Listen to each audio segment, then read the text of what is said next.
Hey guys, the Firebird is here. It's just me. My brother couldn't be here today because he was off finding out what Christian did the other day.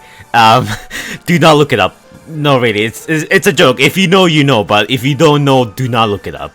Anyways, these are the jokes.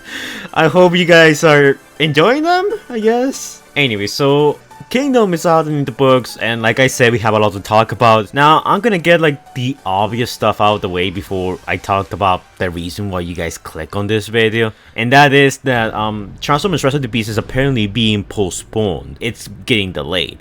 Now, this is a rumor for now. Apparently, it's kind of halfway confirmed because Hasbro recently changed some of the details of the movie, and now it's slated for a December 2022 release date, approximately. Like, it's an approximate release, it's not like confirmed or anything that it's gonna be indeed around that time. Like, for now, that's a placeholder. We'll have to wait and see if they're gonna push it even further to like 2023 or, you know, maybe even earlier, who knows. We'll have to wait and see, but if I were a betting man, I'll say that it's gonna be somewhere around Christmas, kind of like they did for the Bowie movie, because the reason why the Transformers movies are usually, you know, premiere around June is because it's like summer, you know, people are out of school, like kids can go out and watch the movies. But with the whole, you know, state of the theaters, now it's like not the best time to do it, so I think they're giving it a year for things to calm down, and I think they're like trying to give the theaters another year to recover, so then they can, like, you know, put the movie out and, you know, maximize on profits. And also the reason why I think it's gonna be around Christmas, maybe even the same date as the Bowie movie was, is because that's a pretty good day to premiere a movie. Like, it's a holiday, people are out with their families, they might want to watch something.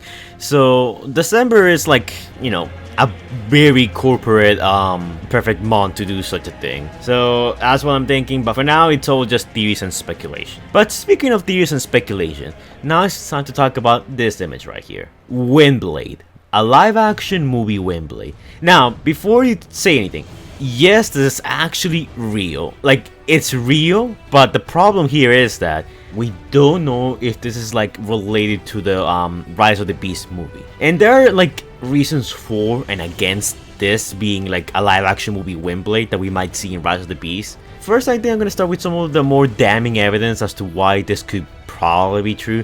And not too long ago, in 2021, Transformers Universal Studios, well, basically opening Beijing. Like, you know, they have like their own Transformers the ride over there, their own attractions. If you go to this website, Theme Park X, they basically detailed the whole construction of the theme park. It has like Harry Potter, a bunch of older stuff, not just Transformers. There's a Jurassic Park section, and there's of course a Transformers section. The Transformers section is called Metro Base. Yeah, not a very subtle nod to Metroplex. And as you guys can see here, it has this very G1 but movie type of look to it. Here's like a better look at the center of it, and there's an Optimus Prime movie statue which looks pretty good. Like, I genuinely like the way this looks. What's funny about the theme park, and if you go to the main website, is that they are primarily using movie characters to advertise the theme park. Now, that makes a whole lot of sense because the movies are, you know, ridiculously popular. So if you're gonna use any incarnation of the Transformers to convince people to go and check this place out, might as well be the movies. But it's not just like Orlando, you know, Universal Resort, where it's just like the movies 1 to 3 Autobots or whatever. They use a variety of characters from the other movies as well to promote this place, such as the Last Night Hound, a bunch of other characters here and there. But they're primarily sticking with the movies. I mean, they even had the Driller as part of a, you know, roller coaster, and they call it Decepticoaster. Marketing 10 out of 10. Hasbro. Like, I wonder who was the mastermind who came up with that name. But yeah, it's not just exclusive to the Orlando, you know, American characters. They're also using, you know, Last Night, Age of Extinction characters. So it looks like as long as you're a movie character, you appear here. And Windblade appears here greeting customers. As you guys can see here, you got Windblade's design, her face and all, and she's saying greetings agents to like the people who are getting on board the Metro base. And before you ask, and yes, I know I have some people on my Discord ask me the same thing, is that the Windblade from that one Transformers commercial?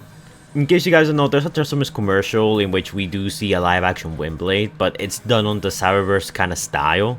And I'm gonna put that picture up on the screen right now so you guys can see and compare.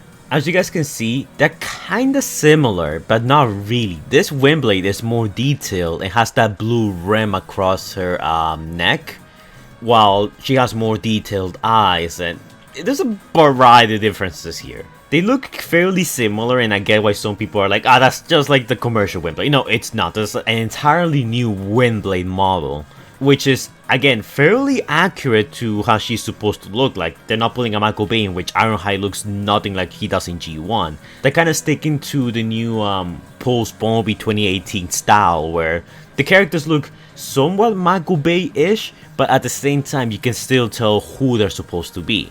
Which, it's again another style that they're going for in the movies.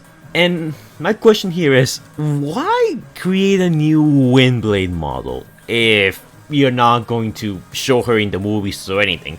I mean, it would have made more sense to show Bumblebee or Optimus Prime, maybe even Ratchet or Ironhide, because I know that in Orlando they do that for Transformers The Ride. In Transformers The Ride, it's actually those characters that explain to you what's going on, who the Decepticons are, what the Autobot mission is.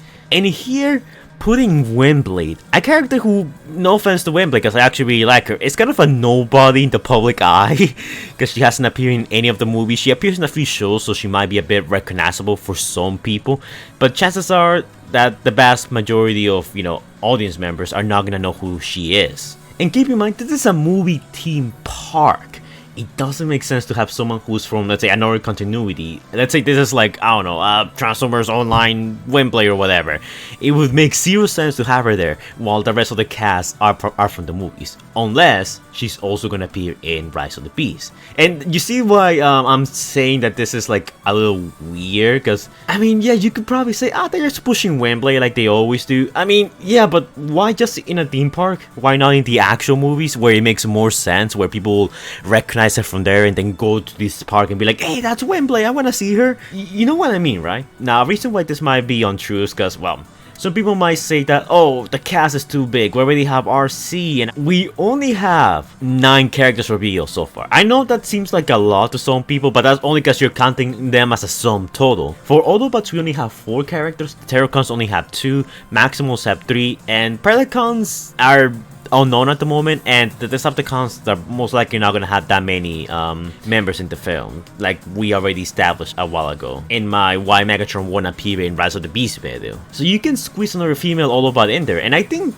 that considering where they're gonna be fighting, Peru, basically the forest and the mountains, having a flying Autobot makes a whole lot of sense. I mean, you already have Air Racer, who's a flying character. Having a flying Autobot to help her out, or to like engage into aerial combat with Seekers or whatever kind of enemy you want to throw in there, makes perfect sense. So Windblade, for all intents and purposes, makes sense to have in the movie setting. But yeah, that's all I have to say really, because I can't like tell you with 100% certainty that this Windblade is the Windblade we're gonna see in the movie and that she's gonna be in it.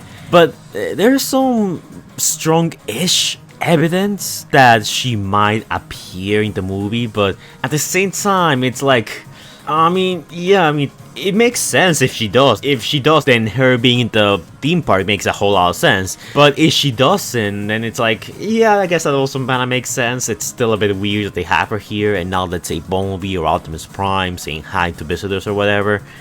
It's a weird situation. I don't know how to feel about this. I mean, I wouldn't mind to have this Windblade be in the movie. I think she looks very good. But as to whether she'll appear or not, that's another thing entirely. But let me know what you guys think in the comments down below. Do you guys think Windblade will appear in the new Rise of the Beast movie, or do you think that this is just like some random choice that they decide to have here? Showcase Windblade saying hi to people, and it's just a coincidence the whole, theme park is revolving around movie characters, or characters that have appeared in the movies in one way or another. I want to know all about it in the comments down below. I'm not gonna get my hopes up, and I'm not saying that she's definitely gonna appear in it. I'm just saying that if she does appear in it, you heard it here first. So yeah, like, comment, and subscribe. And I'll see you guys in the next one. Stay safe, guys. Anyways, guys, before we go, shout out to our amazing patrons: True Blue 712, Stitch Productions, Stephanie Ballard, Christopher Prime, Predator King Hunter Plays, Mario Gordon, Allspark Studios, Scrub Lordo. Also shout out to our newest Patreon, Epic Knit, and to our even bigger Big Boss Patreon, Jordan the Great, who donated $100. And to our other even bigger bold Patreon, XDuer23, who donated a amount of money. I leave you guys to wonder how much he did. Anyways, thank you guys for your donation, it's much appreciated. I need the money to be able to feed Squeaker because Squeaker is a useless platypus who doesn't do much all day. So it falls to me and you. I tip my fedora in gratitude and toast in your honor. If you guys want to donate to my Patreon, links in the description down below. Some of these guys also do some YouTube content, so if you guys want to check them out, that will be much appreciated. Some of them do Transformer stuff, some of them do non-TF content if you're into that. But be sure to check them out because you're guaranteed to find at least something cool that's you're liking one of their channels. I even collab with some of them, Scrubler. But keep in mind that donating is optional because freedom is the right of all sentient beings. By donating to my Patreon, you get quite a few rewards. You get to see some of my videos early, some of my more longer animated projects, you'll get to see some early sketches and even suggest some things if you want them to. You get to collab with me in some of my videos if you so choose, you just have to let me know. And you can request videos and suggest some video ideas. So yeah, it's a pretty good deal, but just remember we don't force anyone. So yeah, thanks a lot guys.